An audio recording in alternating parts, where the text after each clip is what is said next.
Good afternoon, everyone.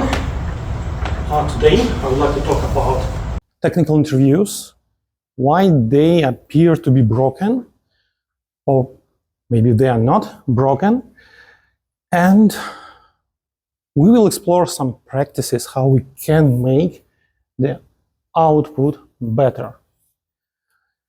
My name is Alex. I am principal engineer at Microsoft, and I lead a team of backend engineers in Microsoft Azure. Before that, I've spent more than 5 years being a head of backend infrastructure software development at vk.com. And across those roles, I have conducted several hundreds of technical interviews and interviewed for some other companies as well.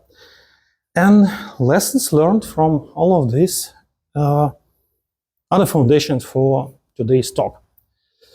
And before I go on, I wonder how many of you have ever had a live coding interview.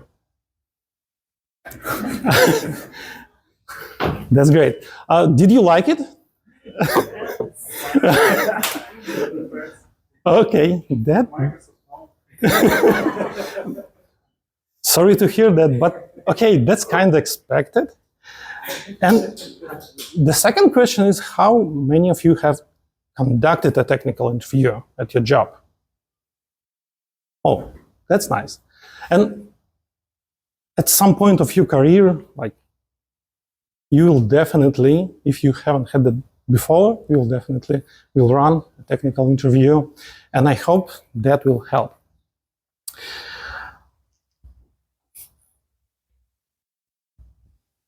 So if you browse Reddit or LinkedIn, you will see the same complaint.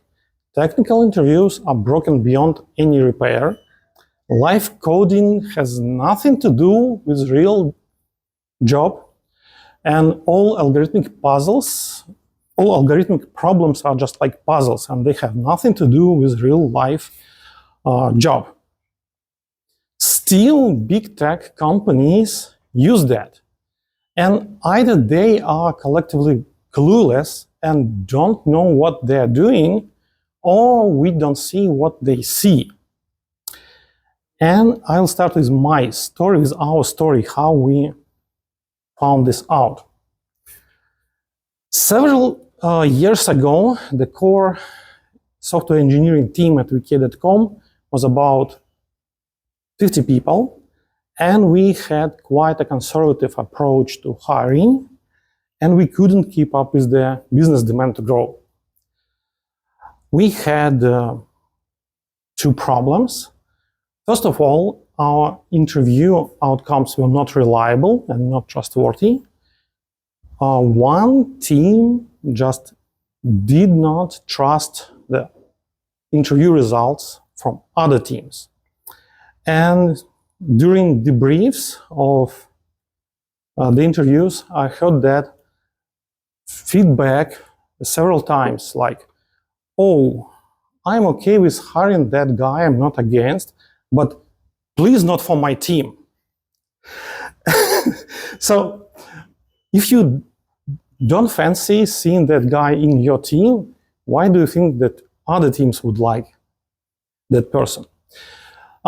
Anyway, also, we had a quite awkward take-home programming assignment, and many candidates refused to do this straight away. And also, it was time-consuming to evaluate the results. And also, we struggled to assess the originality of that work. So, we replaced that take-home assignment with live coding session, a mandatory live coding session, like big guys do, so what could be wrong? And actually, it improved nothing. The results were still not reliable, and candidates still didn't like the process. So it appeared that interviewing is difficult, and passing technical interviews is difficult, but running technical interviews is also difficult. And we don't have cracking the coding interviews book for interviewers. In big companies, you may have some training, but we didn't have that at the moment. And many small companies just have tribal knowledge. Just please do what our senior engineers do during the interviews, and that's it.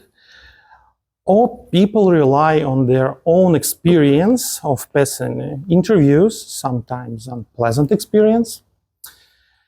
And practices are just being blindly copied without understanding the purpose. Other constraints are piling up, like time limitation. The cost of hiring mistakes is high. Also, decisions are mostly irreversible. When you hire someone, other candidates must go. And while you may have a gut feeling what a good candidate can look like, it's very difficult to formalize that and measure that. And it's also very frustrating to accept the fact that the process has many, many random factors and they are beyond your control.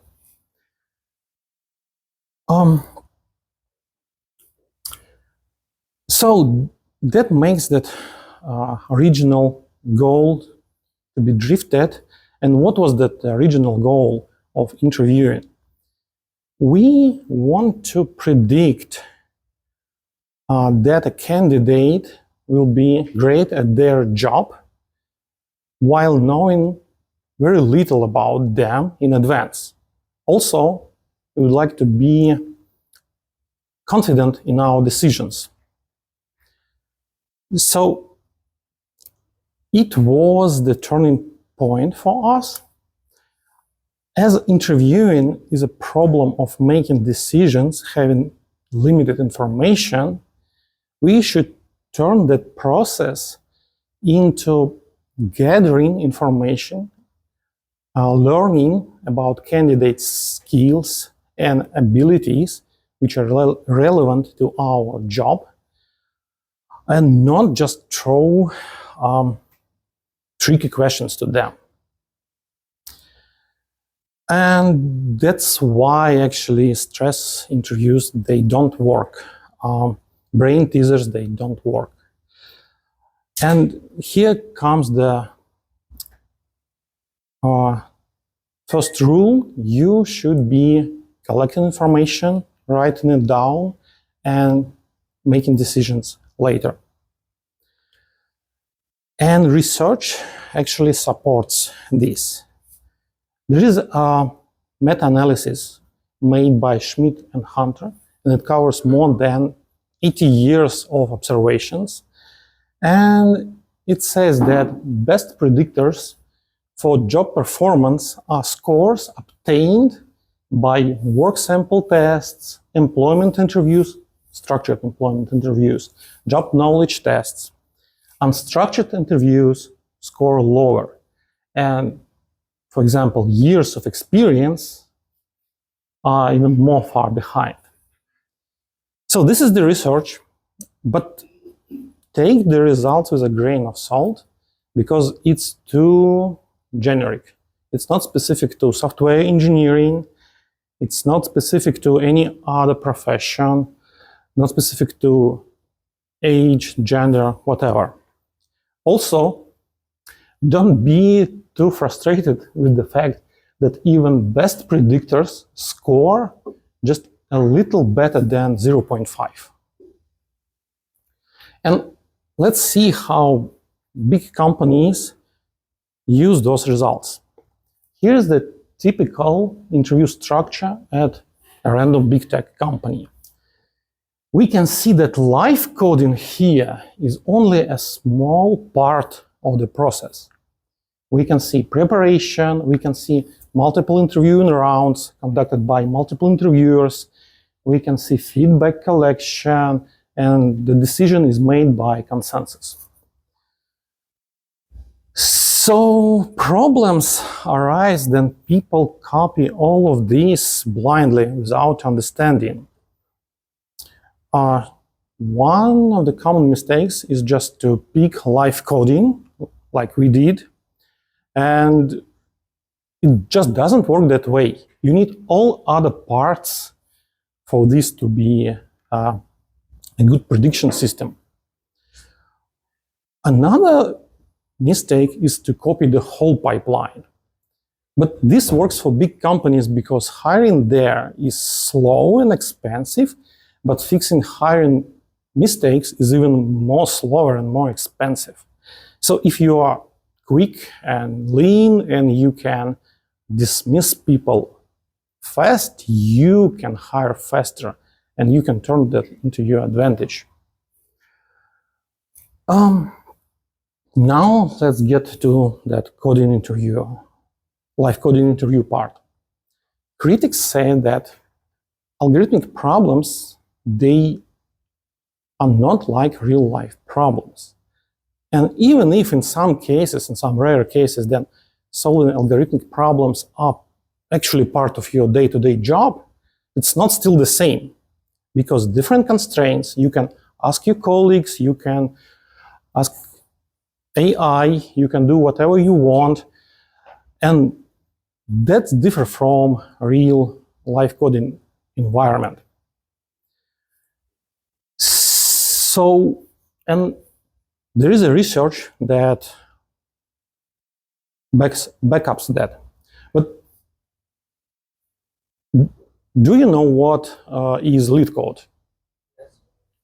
Okay, great. For people who don't know, it's a website where you can solve algorithmic problems, and they have lots of them, like several thousands of them. So there is a research that says there is a correlation between lead code rank on number of solved problems and interview outcome. But no correlation was found between lead code rank and success at the job. So, why is that? Because it's not the question about writing the correct solution during live coding interview. The real question here is that how skills and abilities needed to solve an algorithmic problem correlate with actual skills and abilities required for the job. And they do correlate. So instead of just looking for the correct solution, interviewers should be looking for those signals. Can candidates ask clarifying questions, understand the problem statement correctly and fully, write fluently in their preferred language, clean, maintainable, testable, whatever code? Can they validate their code or debug if necessary? And if stuck, that's the most challenging part. If stuck, can they unstuck themselves? Ask questions, approach some alternative ways of solving the problem. So I had that a few times when a candidate solved a problem just in a few minutes without asking any questions, without any hesitation, just writing the correct answer. And while I respect that skill, it gave me not much. So was it pure luck because that guy just knew the solution? And if he didn't, then what? So it's not about writing the correct solution. It's about way how you solve it. And I know many smart guys who, when they see an algorithmic problem, they rush into writing code. And as an interviewer, you should ask them, okay, that's fine. I see you have something on your mind. Can you please explain what you're doing? Because otherwise, that will their solution will give you nothing. So let's take a step back to see the whole structure. To add structure to your interviews and make them structured, first of all, you should be writing down the feedback.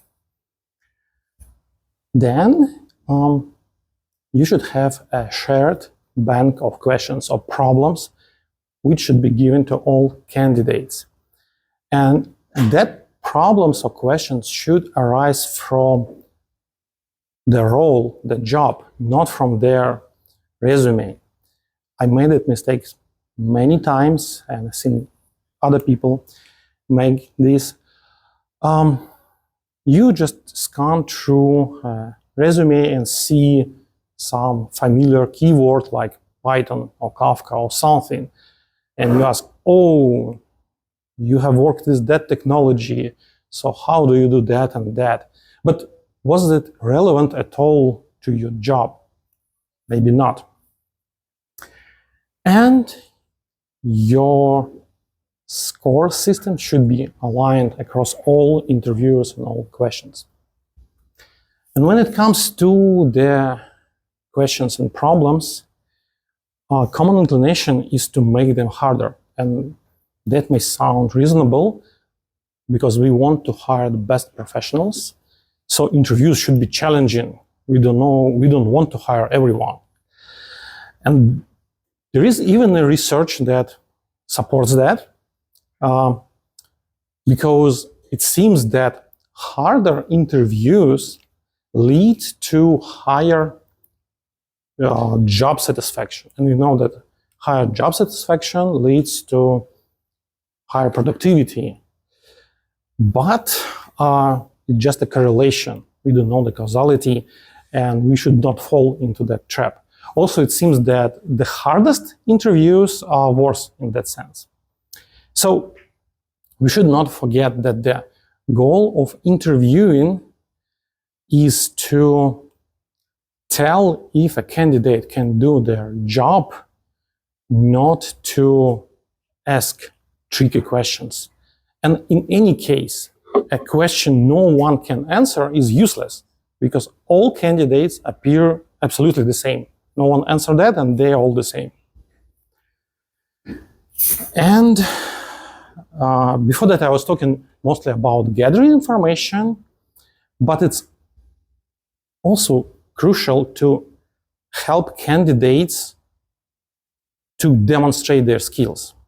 There is another research that shows that 1/3 of candidates who succeeded in completing some kind of algorithmic problem in private environment failed to solve the same problems or equivalent problems in live environment, in settings similar to a live coding interview. And that basically means that 1/3 of candidates failed and showed lower scores just because of anxiety, not because of their lack of abilities. So by helping them to reduce anxiety, you actually help yourself to discover better candidates. So take that preparation step seriously and explain in advance how you interview, what problems and questions you usually have, send preparation materials. And if you're a candidate, always ask for that. And one more thing. You will be rejecting candidates, that's inevitable. And cold rejection is always frustrating. And as you already have some feedback, please provide that feedback. Highlight what was good and you liked. Write something that candidates can do to improve their skill to learn something, and they will remember that. And that will be helping you in long term. Okay, and to wrap it up, add structure to interviews, write feedback, have same and job-related questions, work on aligned score system, do live coding, but do it right. Look for the proper signals, not just for the solution. and help your candidates with the preparation. Yeah, thank you for your attention.